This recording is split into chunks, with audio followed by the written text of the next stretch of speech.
యానాం నియోజకవర్గంలోని అభివృద్ధి పనులకు తుదిముట్టు వేస్తూ ఎమ్మెల్యే గొల్లిపల్లి శ్రీనివాస్ అశోక్ సుమారు 1.30 కోట్ల రూపాయలతో పలు కీలక రహదారి, డ్రైనేజీ, సీసీ రోడ్ నిర్మాణాలను ప్రారంభించారు.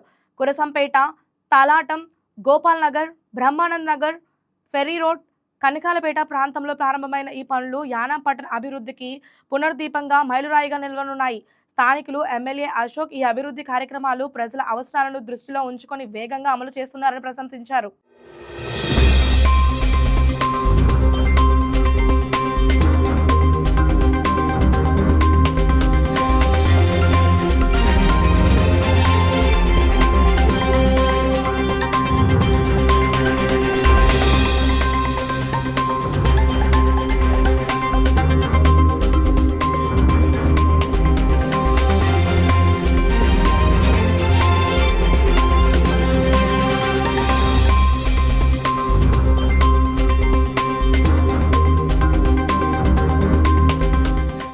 పొద్దున్నుంచి అప్పుడే సుమారు 13 వర్క్లండి.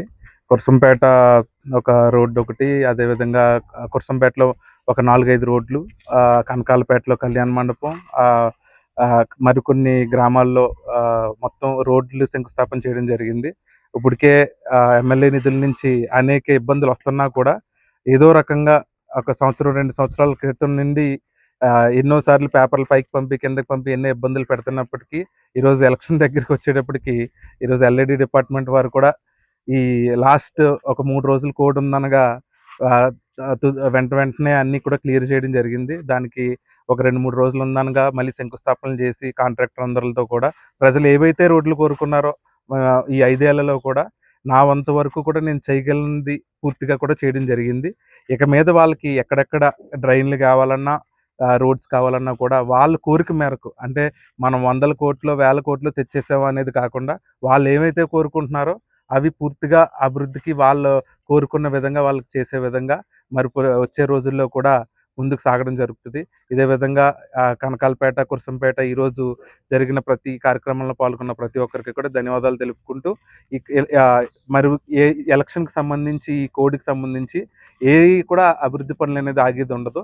ప్రజలందరూ కూడా ఈ రోజుల్లో 3 రోజుల్లో వచ్చేయాలి, మా ఇంటికి వచ్చి కొబ్బరికాయ కొట్టాలి అనే అపోహలు ఉన్నారు.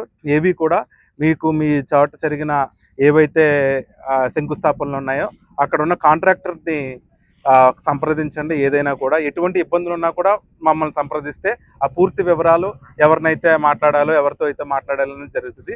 ఎలక్షన్కి, కోడ్కి, డెవలప్మెంటల్ యాక్టివిటీస్కి ఏం సంబంధం లేదు అని ప్రజలందరూ కూడా తెలుసుకుంటారని ఆశిస్తూ ఈ కార్యక్రమంలో పొద్దున్నుంచి నా వెంట ఉన్న కార్యకర్తలు, అభిమానులు, పెద్దలందరికీ కూడా ధన్యవాదాలు తెలుపుకుంటున్నాను.